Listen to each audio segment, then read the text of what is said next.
Olá, alunos, tudo bom?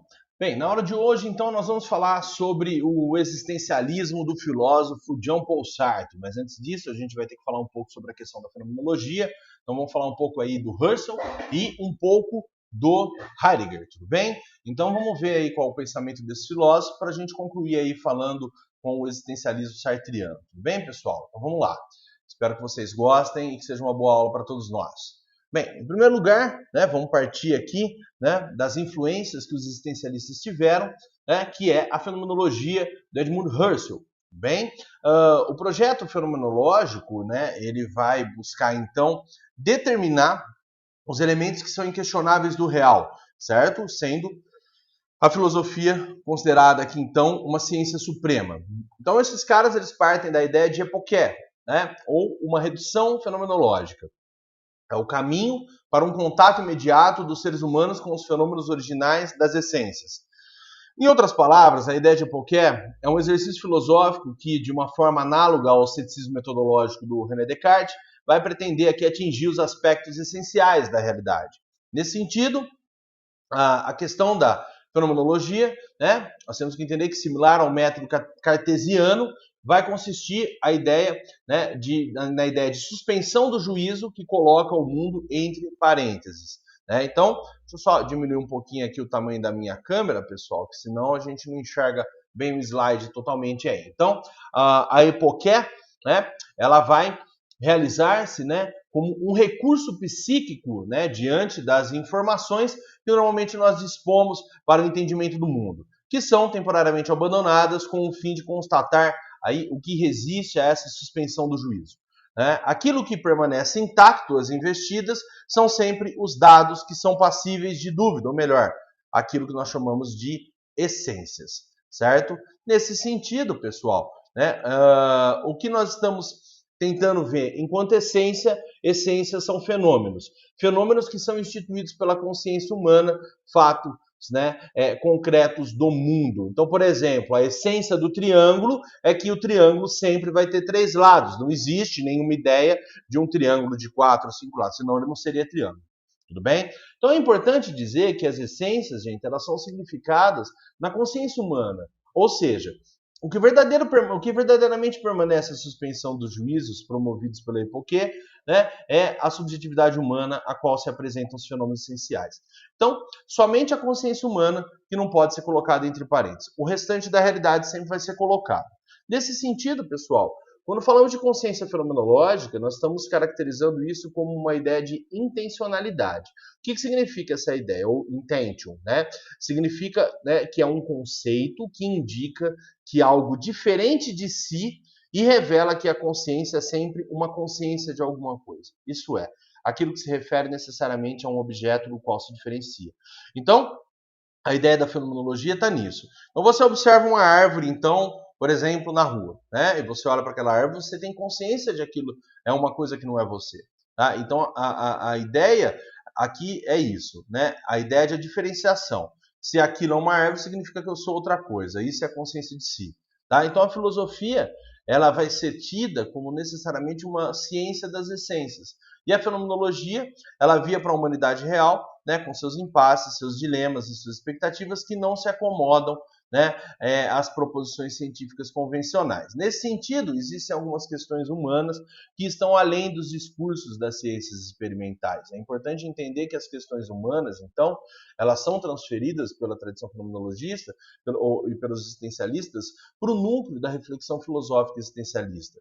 Então, o existencialismo do século XX ele vai se filiar diretamente a esse método fenomenológico, incorporando no seu projeto de uma filosofia articulada à realidade e usando de suas noções centrais, como a própria concepção de consciência, como uma relação do sujeito com o mundo.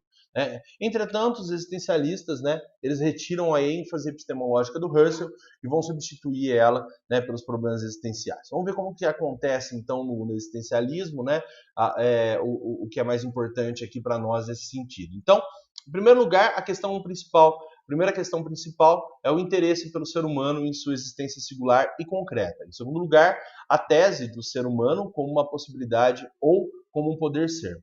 e a concepção de finitude humana e a importância atribuída ao outro, tá? Então vamos ver cada um desses pontos, né? Então, em primeiro lugar, o interesse do ser humano pela sua existência singular e concreta, a tese do ser humano como uma possibilidade ou como poder ser, a concepção da finitude humana e a importância atribuída ao outro, tudo bem?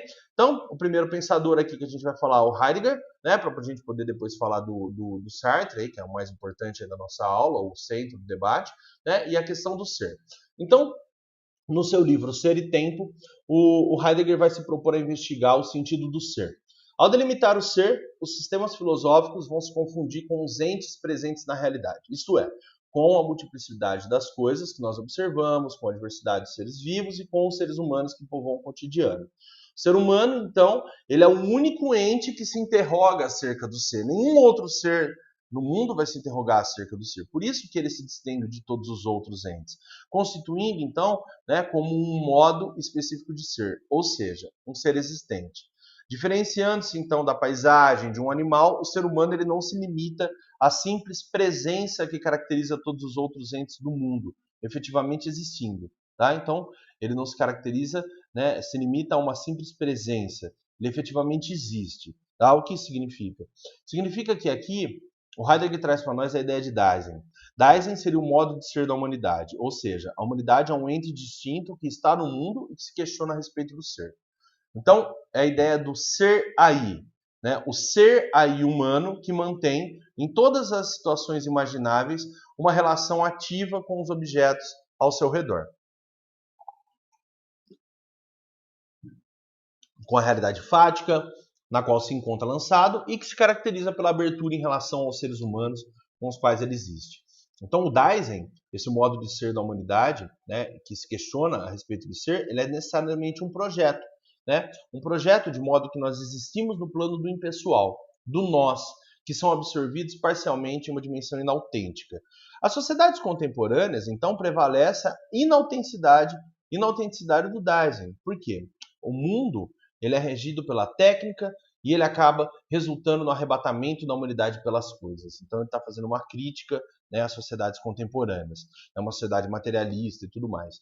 Uma existência autêntica para o ser humano, segundo Heidegger, é uma existência que repousa na compreensão da finitude do tempo. Né? A compreensão humana da finitude, que somos finitos, ou seja, a ideia de morte. Então, a morte é a possibilidade a qual nenhum ser humano consegue se furtar. Essa ideia assedia permanentemente a existência, né? E ela pode se realizar a qualquer momento, independentemente das nossas escolhas. Ela anula todos os projetos, a historicidade da existência. Diante dela, todos os projetos se neutralizam, são destituídos do valor em si. Nesse sentido, o sentido de ser, ele é declarado pela morte mediante a experiência do nada possível que ronda a existência. Então, a morte é o sentido do ser, né? Bem interessante essa ideia. Então, numa experiência de angústia, revela-se para o Dasein sua possibilidade extrema, né? A impossibilidade de todas as possibilidades, né? Sua condição de ser para a morte. Essa é a essência do ser humano maior. Nós somos seres para a morte, tá? Então, a autenticidade do Dasein está no ser para a morte, né? Aonde, ao reconhecer-se assim, o ser humano ele efetua suas escolhas com autenticidade. Ele não se rende jamais à superficialidade das coisas do mundo. Tá bom? Então, agora a gente pode ir além, né? Pensando aqui em Jean-Paul Sartre, né?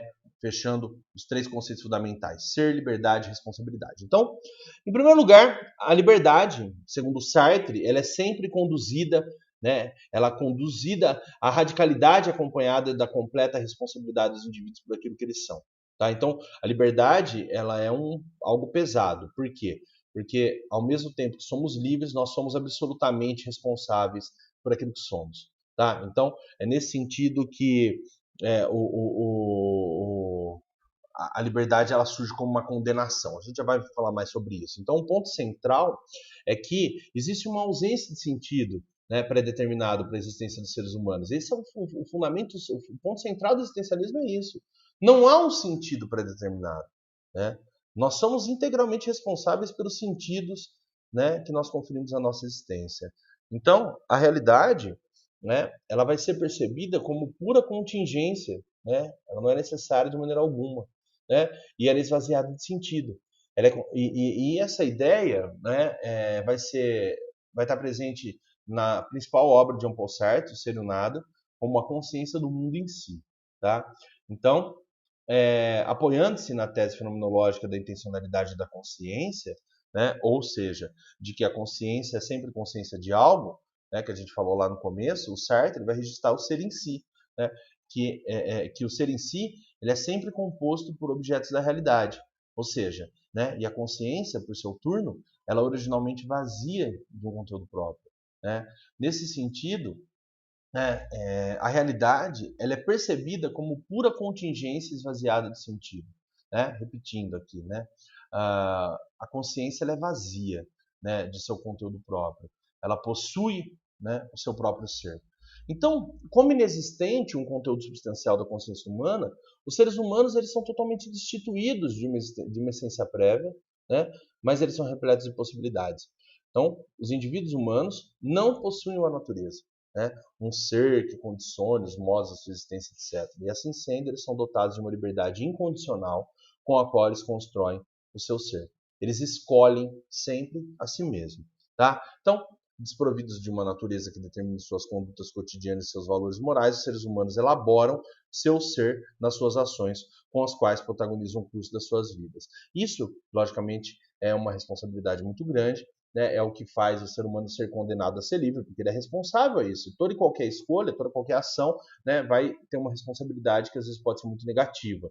Né? Então é angustiante essa liberdade que é absoluta, ao mesmo tempo nos angustia, né? Justamente por ser absoluto.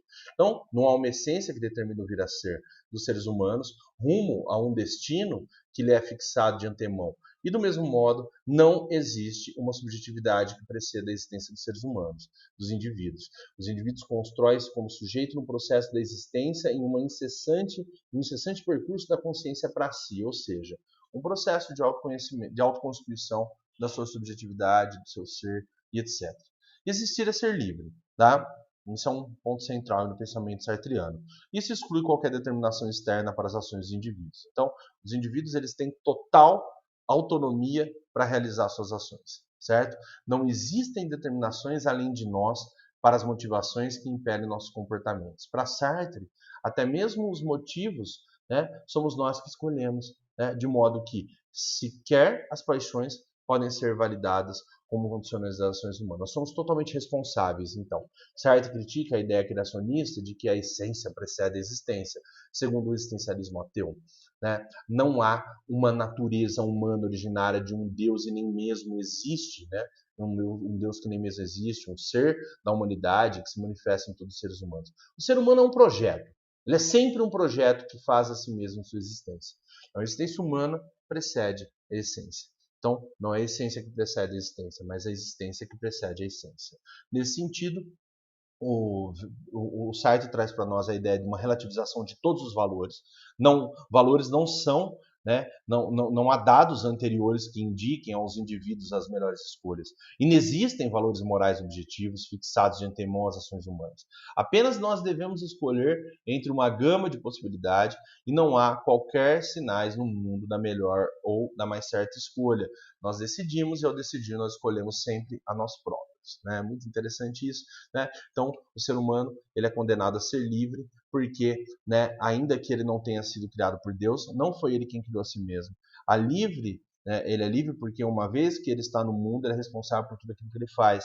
Realizando o seu ser em suas escolhas, os indivíduos não escolhem somente a si próprios, mas eles escolhem a todos. Olha só, isso é interessante porque há uma expansão ética aqui da ideia, né? Porque escolhendo, né, realizando suas escolhas, ele não escolhe só a si próprio, ele escolhe a todos os seres humanos, porque quando o indivíduo produz o seu ser em conformidade com o seu projeto, ele fixa também um modo de ser que avalia como pertinente a todos os outros seres humanos.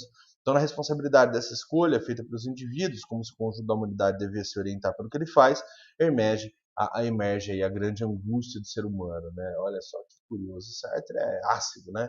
Interessante, né?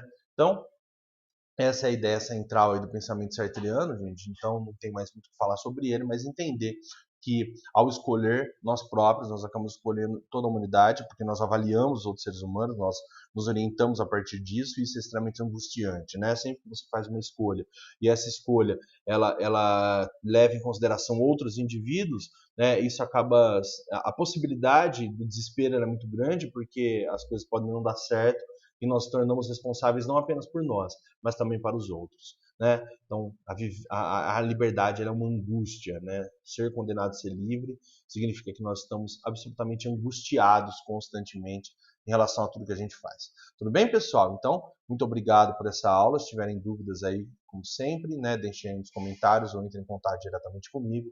Aos que são meus alunos aí, um grande abraço a todos e a gente se vê na próxima aula. Até mais.